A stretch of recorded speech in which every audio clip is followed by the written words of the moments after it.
నమస్కారం. ఈటీవీ 360కి స్వాగతం. ముందుగా ప్రధానాంశాలు. పార్లమెంటులో కొనసాగుతున్న వాయిదాల పర్వం.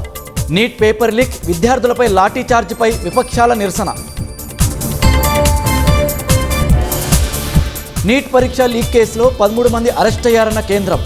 పునరావృతం కాకుండా కఠిన చర్యలు తీసుకుంటామన్న ప్రధాని. సిక్కిం టన్నెల్ ప్రమాద ఘటనలో 10కి చేరిన మృతులు.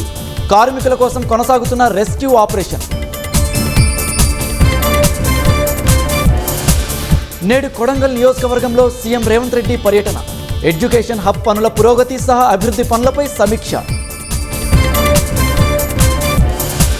కాంగ్రెస్ నిర్లక్ష్యం వల్లే వరంగల్ జిల్లాకు కరువు వచ్చిందన్న బీఆర్ఎస్.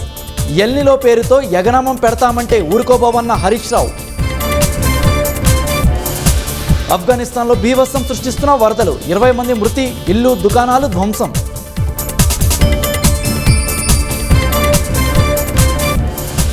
వైభవంగా బల్కంపేట ఎల్లమ్మ కళ్యాణోత్సవం. పట్టు వస్త్రాలు సమర్పించిన మంత్రులు కొండా సురేఖ, పొన్నం.